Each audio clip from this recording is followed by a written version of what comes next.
नमस्कार। हामी आज मान्डवी टाइम्सबाट तपाईहरु माझ आइरहेका छौं। आज हामीसँग एउटा यस्तो अतिथि हुनुहुन्छ जो मित्र राष्ट्र भारतबाट हुनुहुन्छ। उहाँलाई आज हामी यो हाम्रो मान्डवी टाइम्सको स्टुडियोमा स्वागत गर्न गइरहेका छौं। र अलिकति भाषाको प्रब्लम भएको हुनाले हामी उहाँसँग हिन्दी भाषामा नै सवाल जवाफको हामी यहाँ कार्यक्रम गर्नेछौँ। त्यसलाई हामीले भाषा समस्यालाई फेरि मान्डवी टाइम्स आफैमा पनि हिन्दी भाषालाई नेपाल सरकारबाट अनुमति लिएको हुनाले हामी हिन्दी भाषाबाट पनि हामी इन्टरभ्यू लिन सक्छौँ। त्यही हिसाबमा हामी आज हामीसँग हुनुहुन्छ अतिथि जो के अरे भारतीय मिडिया फाउन्डेसन नेसनलका लखिमपुर खिरी जिल्लाका अध्यक्ष हुनुहुन्छ। उहाँ प्रेस क्लब तिकुनियाको कार्यालय सचिव हुँदै उहाँ अहिले महामन्त्रीको रूपमा जिम्मेवारी पनि सम्हालिरहनु भएको छ। आज हामी उहाँ लवकुश कुमार ज्यूसँग हामी छोटो समयमा हामी नेपाल भारत मिडियासँग सम्बन्ध र सीमावर्ती क्षेत्रमा हुने गरेका केही सवालहरूलाई कसरी मिडियाले चाहिँ समन्वय र समन्वयकारी भूमिका खेल्न सक्छ भन्ने सवालमा हामी यहाँ चर्चा गर्नेछौँ। उहाँलाई नमस्कार। नमस्कार। कैसे हैं आप? बढ़िया, बहुत अच्छे। बहुत बढ़िया है। आप भारतीय मीडिया फाउंडेशन के अध्यक्ष भी हैं जी जी, और प्रेस क्लब के तिकुनिया के महामंत्री भी हैं। तो हम सवाल आगे बढ़ाते हैं। जो आप ये मीडिया में कब से शामिल हैं? हमारा जो है शुरुआत हुई थी, अभी ज़्यादा नहीं, लगभग 5 साल हो गए। 5 साल से जो है जी, 5 साल से आप मीडिया में 5 साल से सेवा कर रहे हैं। सेवा कर रहे हैं। आपका कौन सी मीडिया में इन्वॉल्व है आप? हमारा शुरू से हम एक दिव्यांग जगत जो राष्ट्रीय प्रेस है उसी में जो है काम कर रहे हैं शुरू से। दिव्यांग जगत जी, दिव्यांग ये राष्ट्रीय पत्रिका है? हाँ, राष्ट्रीय पत्रिका है, राष्ट्रीय स्तर से है। अच्छा, कहाँ से प्रकाशित होती है? ये हमारा प्रकाशित होता है उत्तराखंड से। उत्तराखंड। और इस समय लखीमपुर में भी बढ़िया चल रहा है। अच्छा अच्छा, ये तिकुनिया में भी आती है? हाँ, तिकुनिया में भी आती है और बढ़िया पेपर है ये। अपना जो है अच्छा जो है छापते हैं और जनता की हमेशा सेवा में तत्पर रहते हैं। आप नेपाल भारत के सीमावर्ती क्षेत्र तिकुनिया से आते हैं? जी जी, तिकुनिया के निवासी हैं। तो करीब जो नेपाल और भारत का तिकुनिया से अच्छा संबंध भी रहा है, अभी भी है। तो ये करीब करीब सीमावर्ती क्षेत्र से तिकुनिया जो बाजार है, करीब वो नेपालियों का सीमावर्ती क्षेत्र में सब वहीं से आना जाना चलता रहता था। अभी भी जो यहाँ के नेपाल के लोग हैं वही तिकुनिया से बस से और ट्रेनों से भारत के विभिन्न क्षेत्रों में भी काम के सिलसिले में जाते हैं। और तिकुनिया के क्षेत्र के यहाँ के जो बॉर्डर एरिया के वहाँ के लोग भी नेपाल क्षेत्र में आके बैठते हैं, यहाँ भी काम करते हैं। दोनों देशों का अच्छा संबंध है। तो आप एक मीडिया से एक सफल और सक्षम पत्रकार भी हैं। तो आपका क्या कहना है, जो सीमावर्ती क्षेत्र में जो दोनों देशों का जो संबंध है वो कैसा होना चाहिए? नहीं, संबंध तो बहुत अच्छा चल रहा है, अभी तक अच्छा चला। लेकिन कुछ सरकार जो है अभी इधर से या उधर से आप मानिए कुछ नियम चेंज हुए हैं, जो नेपाल से और क्या भारत से। तो कुछ जो अभी नेपाल से नियम चेंज हुए हैं उससे थोड़ा बहुत व्यापार दोनों देशों का कम फर्क दिखाई दे रहा है। जो सीमावर्ती क्षेत्र से जो लोग हैं वो बहुत कम जा रहे हैं इस समय, क्योंकि सरकार ने जो नियम लगाया था कि 100 रुपये से जो है ज़्यादा सामान आप नहीं ला पाएंगे। तो इस चक्कर में जो सीमा से जो जुड़े लोग थे, जो बराबर अप डाउन करते थे, जाते रहते थे, इससे जो है थोड़ा कमी आ गई व्यापार में। जैसे तुगुनिया क्षेत्र है हमारा, पलिया क्षेत्र है हमारा, जो बॉर्डर से लगे क्षेत्र हैं, वो हमेशा जो है नेपाल और भारत दोनों एक दूसरे के संबंध में काम चलता था इनका।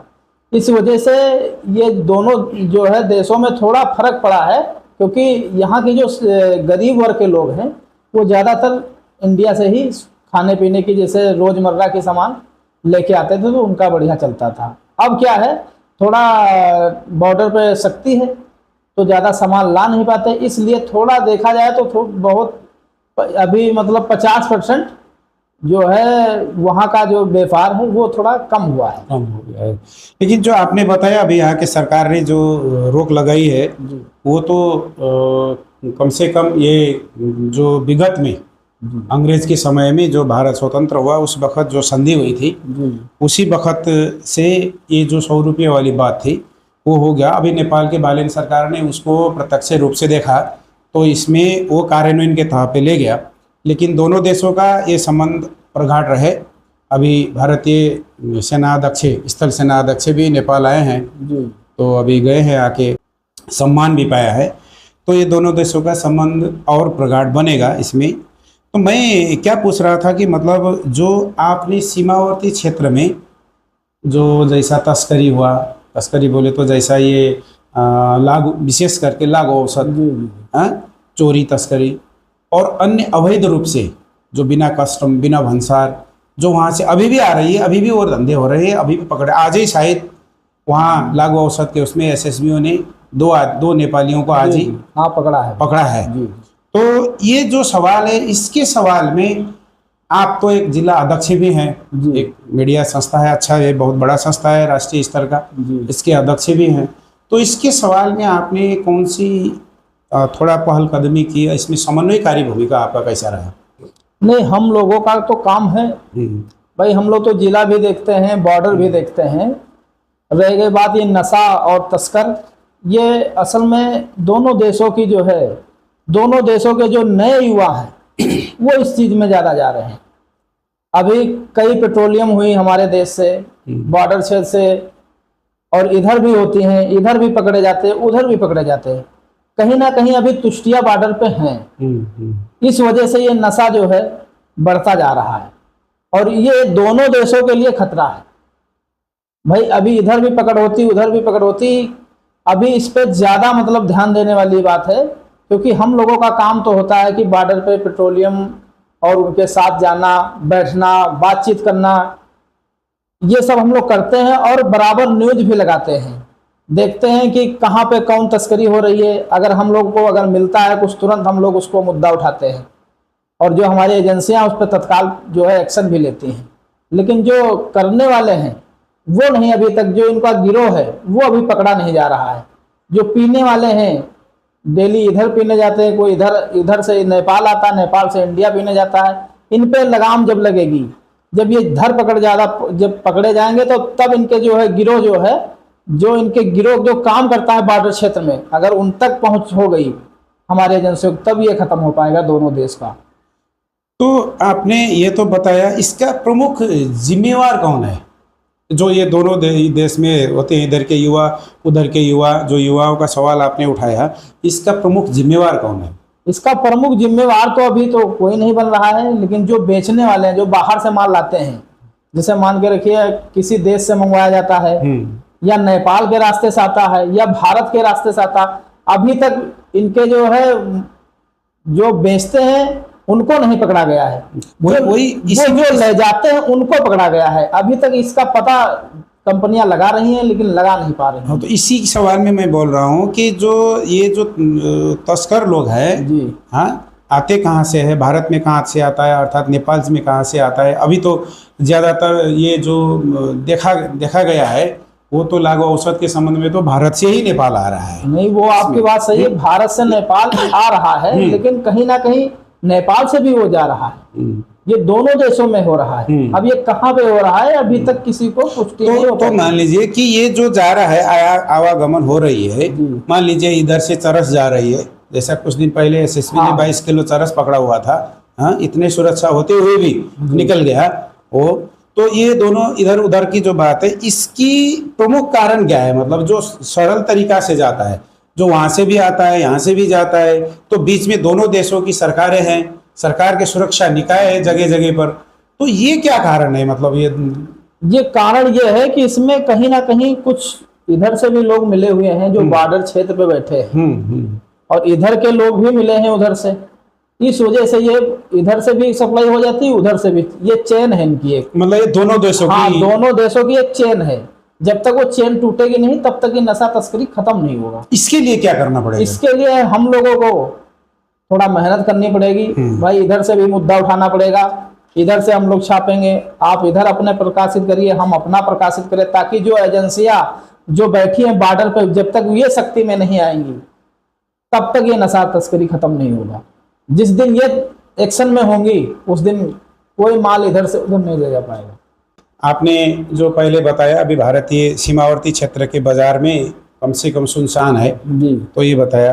अभी आपको मैं जो प्रमुख यहाँ का मार्केट था इंडिया का, जो तिकोनिया बाजार, जी अभी जो नेपाल सरकार ने अभी 100 तो नहीं 500 कर दिया है अभी, जी तो 500 किया है। अभी ये भी हो रहा है नेपाल सरकार के तरफ से, जो सीमावर्ती क्षेत्र में बैठ रहे हैं लोग, सीमावर्ती क्षेत्र में, सीमावर्ती क्षेत्र का इसका कोई क्राइटेरिया होगा, अभी ये करेगी पहल सरकार कर रही है, उनके लिए जो नेपाली बाजार से भारतीय बाजार नजदीक है, अर्थात भारतीयों के लिए जो भारतीय बाजार से नेपाली बाजार जो पाइक पड़ती है, मतलब नजदीक है, उनके लिए थोड़ा राहत की सुविधा होनी चाहिए। ये शायद नेपाल सरकार अभी इसको पहल कर रही है। तो इसीलिए मैं अभी ये जानकारी करते ये बताना चाहता हूँ कि आपको अभी तिकोनिया बाजार, बनबीरपुर बाजार, बिलराया जैसे लोग जो ये यहाँ के बाजार हैं, उनकी अवस्था क्या है? वहाँ की व्यवस्था अभी थोड़ी चरमराई हुई है।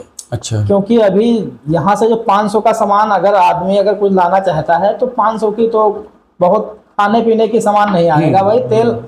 तेल अगर देखा जाए, तेल, चीनी, शक्कर, ये जो है कुछ खाने जो रोजमर्रा की सामान, वो 500 में नहीं आएगी। अगर इसको सरकार थोड़ा और बढ़ा दे भाई, 2000 की कम से कम तो छूट दे। अगर 2000 की छूट देती है तब जो है हमारा तिकोनिया, बेलनाया और जो बॉर्डर से लगे जो हैं शहर, उसमें कुछ रंग लाएगा। अभी इस समय आप जाइए तो बिल्कुल सुनसान पड़ा हुआ है, पूरा सुनसान पड़ा हुआ है। 50% तो सुनसान ही रहता है, क्योंकि ये कारण ये है कि ये नेपाल और भारत जो सीमावर्ती क्षेत्र, इन्हीं पे निर्भर है ये मार्केट भाई। इनमें जो है इंडिया से सामान लेते हैं तो उनको सस्ता पड़ता है, और वही अगर वो नेपाल से लेते हैं तो उनका थोड़ा महंगा पड़ता है, इसलिए वहां से लोग ज़्यादा खरीदते थे। तो अब ये क्या हुआ, जब सरकार ने रोक लगा दी है तब वो बेचारे जा नहीं पाते। जो सामान लाते भी हैं तो उन पर रोक लगती है। अगर उस पर कस्टम करा के लाएं तो उनको ज़्यादा महंगा पड़ता, तो सोचते चलो हम अपने ही देश से ले लें। तो इस वजह से थोड़ा व्यापार अभी बहुत फीका हुआ है वहाँ पे। और कम से कम ये हमारे स्रोत के हिसाब से हमें जानकारी मिली है कि ये तिकोनिया, बेलराया, जो ये बनबीरपुर तो छोटी बाजार है, स्थानीय बाजार है, जैसे चंदन चौकी, उधर का जो ये बाजार है, इसमें जो बड़े व्यापारी थे, जैसा गौरीफंटा तो उजड़ ही गया करीब करीब। तो इसमें जो बड़े व्यापारी थे वो थोड़ा पलायन होके नीचे सिंघाई के तरफ और निगासन के तरफ, पलिया के तरफ इधर जाने की योजना बना रहे हैं, विशेष करके तिकोनिया के जो व्यापारी हैं बड़े बड़े। तो ये सुनाई में आ रहा है, इसमें क्या सच है? नहीं, सच सही आपका है, क्योंकि जो जिनका व्यापार बड़ा चलता था, क्योंकि सरकार और नेपाल की जो सरकार थी उन्होंने सिस्टम को चेंज किया है, तो इस वजह से उन लोगों का यहाँ माल भेजने में घाटा हो रहा है भाई। जैसे आप कोई धंधा कर रहे हैं, अगर आपका चलेगा नहीं, अगर आपको दो पैसे मिलेंगे नहीं, तो अब मजबूरी है आपको धंधा या तो चेंज कीजिए या तो भाई आगे प्लान करिए भाई, क्योंकि आपका निर्भर नेपाल पे है। आप नेपाल भेजते हैं तभी आपका फायदा, और आप अभी वहीं पे जब ज्यादा शक्ति होगी, टैक्स ज्यादा होगा, तो आप कहाँ दे पाएंगे माल। इससे ठीक तो इंडिया में बेच लेंगे भाई। नेपाल में जो सामान आता था अब उस पर ज्यादा टैक्स लगाएंगे तो कहाँ बिक पाएगा। तो इसलिए जो बड़े व्यापारी हैं बेचारे वो परेशान हैं, क्योंकि माल सप्लाई हो नहीं रहा। अगर उनका माल सप्लाई नहीं होगा तो वो क्या करेंगे, धंधा तो बंद होगा उनका, फिर वो आगे का प्लान बनाएंगे भाई, दूसरा धंधा देखेंगे। इसलिए कुछ लोग यहाँ से प्लान का जो है सिस्टम बना रहे हैं, अभी गए नहीं। अगर सरकार मेहरबान होगी तो कोई दिक्कत नहीं है, धीरे धीरे पटरी पर जो है गाड़ी आ जाएगी। आप विशेष करके एक जिम्मेवार पद पे है मीडिया के जी, तो ये जिम्मेवारी संभालते हुए आप बॉर्डर से, नेपाल भारत सीमावर्ती क्षेत्र बॉर्डर से भी आते हैं, तो इसमें विशेष करके दोनों देशों को मीडिया के, खाली यही व्यापारिक नहीं कि सभी चीज़ों में, जैसा राजनीतिक सवाल भी हो सकता है दोनों देशों का, व्यापारिक सवाल भी हो सकता है, जैसा ये अवैध रूप से जो आना जाना होता है, जो करना होता है, कुछ भी हो, तो ये तीनों सवालों के हिसाब में दोनों देशों के मीडिया को छोटकरी में कहने में क्या करना पड़ेगा और आपकी भूमिका क्या होगी उसमें? नहीं, हमारी भूमिका तो ये रहेगी, मीडिया की भूमिका ये है कि दोनों देश एक साथ, जो हमारे मीडिया मंच हैं वो बैठें, एक अपना प्रस्ताव दें, ताकि वो अपने सरकार को बताएं कि भाई बॉर्डर पे ये समस्या है, और आप अपने यहाँ बताइए सरकार को कि ये समस्या है। तभी इस समस्या का हल निकल सकता है। भाई जैसे हम लोगों ने अवगत कराएंगे, जब अपने उच्च अधिकारियों को अवगत कराएंगे, तभी तो ये समस्या का हल निकलेगा। क्योंकि जो हम लोग यहीं पे रह रहे हैं तो समस्याएं बहुत हैं। अभी मान लो 100 रुपये का प्रावधान आया, 500 रुपये का प्रावधान आ गया है। हो सकता है सरकार इसको देखे, अगर हम लोग अपने अपने पेपर में निकालें और इसके लिए लड़ाई लड़ें तो हो सकता है छूट हो जाए। भाई गरीब आदमी 2000 या 3000 तक अगर उसको छूट मिल जाती तो रोजमर्रा की चीज वो ला सकता है मार्केट से। इससे दोनों देशों का असमंजस बना रहेगा। तो ये तो हमारे व्यापारिक हिसाब से की बात हो गई, लेकिन पत्रकारों को क्या करना चाहिए? मतलब कैसे, जैसा मान लीजिए अभी कुछ बरस पहले तो तिकोनिया में गए, तिकोनिया प्रेस क्लब का गठन हुआ जी। जो इसने आज अभी तिकोनिया में तीन प्रेस क्लब, मान लीजिए 2 राष्ट्रीय स्तर के हैं जी। हैं, तो कम से कम वहाँ शाखाएं खुली है। एक प्रेस क्लब तिकोनिया में है। अभी तो पत्रकार भी बहुत है वहाँ। तिकोनिया ही नहीं, बिलराया हुआ है, गौरी फंटा, चंदन चौकी, निघासन, फलिया, हाँ सिंगाही, जो ये जो क्षेत्र है इसमें लखीमपुर, लखीमपुर के अंदर ही आते हैं ये। लखीमपुर वही तो पूरा यही जिले में आते हैं। तो यहाँ भी नेपाल में भी जैसा ये कैलाली जिला है, यहाँ टीकापुर, भजनी, जैसा कैलाली, धनगढ़ी हुआ, ये बॉर्डर एरिया के, जैसा उधर बर्दिया हुआ, बर्दिया में भी राजापुर हुआ, गुलरिया हुआ, हाँ ताराताल, जैसे जो यहाँ सीमावर्ती क्षेत्र में सटे हुए हैं, यहाँ भी बहुत लोग पत्रकार हैं। तो ये मैं क्या आपको पूछना चाहता हूँ कि ये दोनों देशों को जो पत्रकार लोग हैं बॉर्डर एरिया में तो हैं, हाँ कभी कभार क्या हो जाता है, जैसा एक तरफी हिसाब से नेपाली पत्रकार ने भी लिखा भारत ने ऐसा किया, तो भारतीय पत्रकार ने भी बोला कि नेपाली पत्रकार ने करे, नेपालियों ने ऐसा किया। लेकिन बाद में कभी कभार कैसा होता है, जो लिखा हुआ है वो नहीं होता है। तो इसके लिए दोनों देशों का राष्ट्रीयता का अपना अपना सवाल तो है। उसमें राष्ट्रीयता के सवाल में तो ना आप समझौता कर सकते हैं ना हम कर सकते हैं, उसमें तो भी समन्वयकारी भूमिका तो खेल सकते हैं ना। तो उसके लिए हमको क्या करना चाहिए? उसके लिए हमको एक दूसरे के टच में रहना चाहिए। भाई जैसे मान के रखिए, हम लोगों को एक संस्था जैसे हमने बना दी प्रेस क्लब, आपके तरफ एक संस्था बन जाए, तो ये दोनों आपस में जब मिले रहेंगे, आपस में एक मंच पे आके बात करेंगे, तब ये इसका जो है निचोड़ निकलेगा कि भाई हमारे यहाँ क्या हो रहा है, आप क्या छाप रहे हैं, और हमारे यहाँ क्या हो रहा है, आप क्या छाप रहे हैं। तो दोनों देश जब आप दोनों मंच एक साथ में होंगे, तभी सच्चाई को दिखा पाएंगे अपने अपने देश में। आप वास्तविक क्या है, वास्तविक क्या है, ऐसे नहीं कि आप छाप दिए जो कुछ और है वहां कुछ और। तो ये दोनों लोग आप एक ही मंच पर होंगे। जैसे भारत मैत्रिक संघ, जिसे आप बना लीजिए, भारत मैत्रिक संघ अगर बन गया तो एक साथ दोनों पत्रकार जो हमारे साथी हैं उनको खबर मिलती रहेगी कि भारत में क्या हो रहा है, बॉर्डर क्षेत्र में क्या हो रहा है, और नेपाल में क्या हो रहा है। अगर नेपाल भारत में दोनों में यही जो है दोनों लोगों की जानकारी में रहेगी तो अच्छी खबर जाएगी और सरकार तक भी इसका संदेश पहुंचेगा। आपने तो बोला अभी नेपाल भारत मैत्री संघ जैसी एक लूज फॉर्म की गठन करके दोनों देशों का मीडिया से जो समन्वयकारी भूमिका, जैसे समस्या आती है उसमें समन्वयकारी भूमिका, दोनों देशों के सरकार को थोड़ा सचेत करना, ये तो अच्छी बात है। इसीलिए आपको अंत में हम हैं, अब मैं ज़्यादा आपका समय नहीं लूँगा। तो अंत में एक मैं सवाल ये करना चाहता हूँ, जो सीमावर्ती क्षेत्र में रह रहे हैं दोनों देशों के नागरिक को आप क्या कहना चाहते हैं? दोनों देशों में जो नागरिक रह रहे हैं, दोनों देशों के सीमावर्ती क्षेत्र में, मैं उनसे यही कहना चाहूँगा, भाई असमंजस, जैसे हमारा और भारत नेपाल का रोटी बेटी का संबंध है, एकदम इस संबंध को बना के रखना चाहिए, ना कि बिगाड़ के रखना चाहिए, क्योंकि दोनों देश एक दूसरे पे निर्भर हैं। भाई सीमावर्ती क्षेत्र, जैसे हमारा जो सीमावर्ती क्षेत्र है वो भारत पे भी डिपेंड है, और जो भारत है सीमावर्त वो जो है नेपाल पे डिपेंड है। तो दोनों लोगों को असमंजस बना के रखना चाहिए, ताकि कोई जो है दिक्कत ना हो दोनों देशों में, कि आगे चलकर बहुत बड़ा जो है दिक्कत हो जाए। तो दोनों देश एक साथ में जब शुरू, भाई अभी तो नहीं, शुरू से चल के आ रहे हैं, ये शुरू से भी एक साथ में है, तो एक साथ में चलते रहे। दोनों नागरिकों को यही है कि भाई आप अपने यहाँ जो है बुराई ना करें इस देश की, और ना भारत नेपाल की करे, नेपाल ना भारत की करे, तभी असमंजस बना रहेगा। भाई अगर बुराइयां करेंगे तो एक दूसरे में जो है दिक्कत पैदा होगी, आने वाले समय में फिर बहुत बड़ी दिक्कत खड़ी हो सकती है। इसलिए मित्रता देश हमारा नेपाल, तो मित्र ही बना रहे। हम भी यही चाहते हैं, दोनों देशों का संबंध प्रगाढ़ रहे, दोनों मित्रवर संबंध थे वो मित्रवर संबंध सदा दिन जारी रहे, और दोनों देशों के जो नागरिक है जो अभी मिलजुल के वहाँ के यहाँ है, यहाँ के वहाँ है, जो जहाँ बैठना चाहता है अभी तक बैठे हैं, ये हिसाब से दोनों देशों का संबंध बरकरार रहे, यही हम चाहते हैं। आपने हमारे स्टूडियो में आके जो समय दिया उसके लिए हम बहुत बहुत आपको बहुत बहुत धन्यवाद। आपको भी धन्यवाद, आपके जो है चैनल को भी बहुत धन्यवाद, जो हमको बड़ा सौभाग्य हुआ कि आपने बुलाया अपने मंच तक, इसके लिए हम आपको बहुत धन्यवाद देंगे।